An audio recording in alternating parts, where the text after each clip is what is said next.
Iran ने कहा Nasrallah की मौत का ये है पहला बदला। ईरान ने इजराइल पर किया अब तक का सबसे बड़ा हमला। ईरान की संसद में मना जश्न। अमेरिका ने दी चेतावनी। क्या तीसरे विश्व युद्ध की बन रही है कहानी? नमस्कार, मैं हूं आशीष त्रिपाठी और न्यूज 18 के इस सोशल मीडिया प्लेटफॉर्म पर आप सभी का बहुत स्वागत है। हम बात कर रहे हैं ईरान के द्वारा अब तक के सबसे बड़े हमले की जो इजराइल पर किया गया है। इजराइल पर हुए हमले के बाद रात भर इजराइल में सायरन बजते रहे। मिसाइल के हमलों से बचने के लिए इजराइल के नागरिक बंकरों में जाकर छिपे, जो बंकर ऐसी ही विपरीत परिस्थितियों से निपटने के लिए बनकर पहले से ही तैयार थे। लोगों ने, बच्चे, बूढ़े, बुजुर्गों और महिलाओं ने शरण ली उन बंकरों में जहां पर मिसाइली हमलों या बमबारी से बचने के लिए सभी इंतजामात किए गए थे। और ईरान का लगभग 200 मिसाइल का सिलसिलेवार जो हमला था, उसकी तस्वीरें देख हर कोई हैरान है। हालांकि इस हमले के बाद ईरान ने ऑफिशियली ये कहा है कि वो नसरल्लाह की मौत का पहला बदला है और ये तो अभी शुरुआत है। और इस शुरुआत के बाद इसका मध्य कैसा होगा और सोचिए आखिर इसका अंत कैसा होगा, इन सभी सवालों के जवाब जब जानने के लिए हम तह में जाते हैं तो रूह कांप जाती है उसके परिणाम के बारे में सोचकर। क्योंकि इस वक्त ईरान ने नसरल्लाह की शहादत का बदला और ये पहला बदला कहकर जो हमला किया है उसका पलटवार किस तरह से होगा, इसके बारे में आप इस बात से अंदाज़ा लगाइए कि ईरान के मिसाइली हमलों के बाद इजराइल के प्रधानमंत्री नेतन्याहू ने साफ कहा कि ये ईरान ने बहुत बड़ी गलती कर दी, इसका बदला भी लेंगे और इसकी कीमत ईरान को चुकानी पड़ेगी। התמיכתה במאמץ ההגנה שלנו. איראן עשתה ערב טעות גדולה והיא תשלם על כך. המשטר באיראן לא מבין את נחישותנו להגן על עצמנו ואת נחישותנו לגמול לאויבינו. סינואר ודף לא הבינו זאת, נסראללה ומוחסן לא הבינו זאת. There is nowhere in the Middle East Israel cannot reach. There's nowhere we will not go to protect our people and protect our country. With every passing moment, the regime is bringing you, the noble Persian people, closer to the abyss. The vast majority of Iranians know their regime doesn't care a whit about them.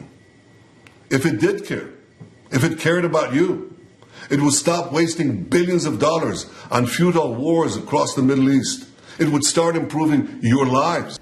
अब इस बात से संकेत तो साफ है कि Israel हाथ पर हाथ रखे तो बैठने वाला नहीं है, लेकिन ईरान भी अकेला नहीं है।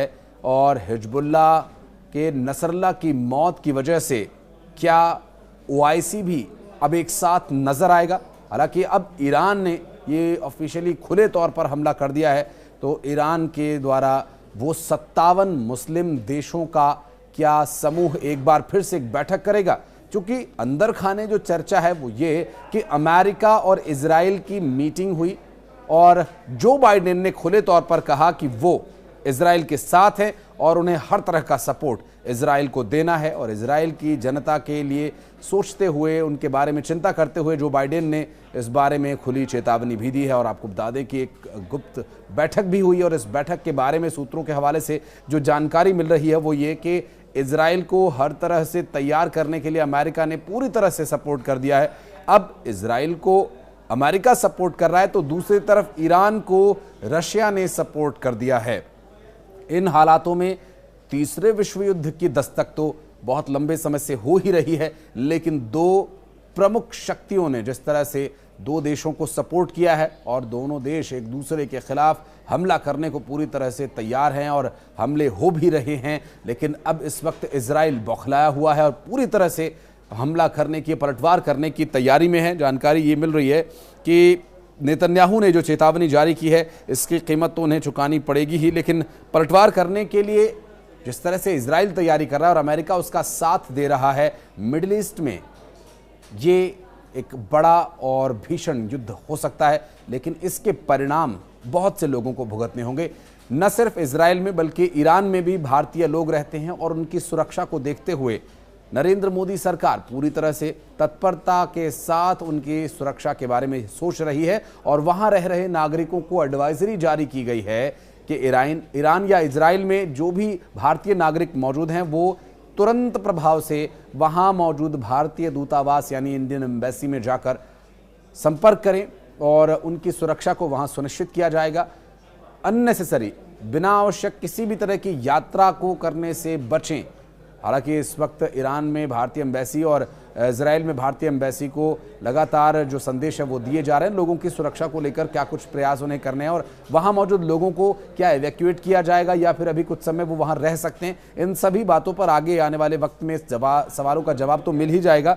लेकिन भारत ने इस बीच एक अहम भूमिका ये निभाई है कि भारत के द्वारा सभी पक्षों को शांत रहने की अपील की गई है। आपको बता दें कि गवर्नमेंट ऑफ इंडिया की तरफ से एक पोस्ट जारी किया गया जिसमें सभी पक्षों को संयम बरतने की अपील की गई है। कूटनीतिक और बातचीत के माध्यम से सभी विषयों का हल करने का यहां पर दावा किया जा रहा है कि इससे हल निकल जाएगा। हालांकि ये अपील लोगों से की जा रही है जो अभी इस वक्त पूरी तरह से युद्ध में झोंके हुए हैं और आम लोगों के सिर पर खतरा मंडरा रहा है और इस खतरे को टालने के लिए, इस खतरे से बचने के लिए भारत लगातार लोगों की चिंता करते हुए इस पर अपनी बड़ी और अहम भूमिका भी निभा रहा है। और वहां पर भारत के नागरिकों को कब तक निकाला जाएगा, क्या उन्हें निकाले जाने की आवश्यकता है, इन सभी विषयों पर भारत सरकार विचार विमर्श कर रही है। हालांकि विदेश मंत्रालय ने ईरान की यात्रा न करने की भी सलाह दी है और भारतीय दूतावास से लगातार संपर्क में बने रहने के लिए भी कहा गया है। इस वक्त की परिस्थितियां किस तरह से बन रही हैं,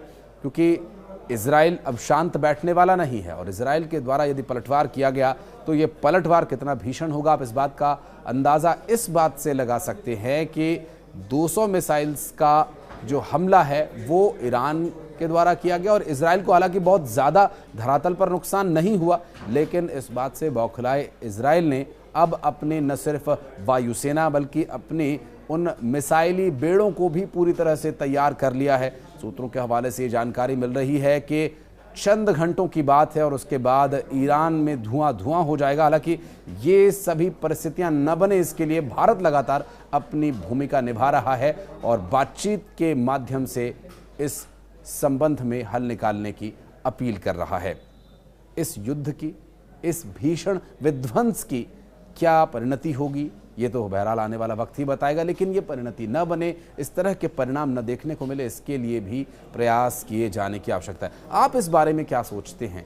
या इजराइल की गलती या ईरान की गलती की सज़ा वहाँ के आम लोगों को क्यों भुगतनी पड़े, या फिर अन्य देश के जो लोग उस देश में रह रहे हैं उनके लिए कोई विपरीत परिस्थिति ना बन जाए? इस बारे में यदि आप कुछ कहना चाहते हैं तो कमेंट बॉक्स में आपका वेलकम रहेगा। अपने विचार रखें।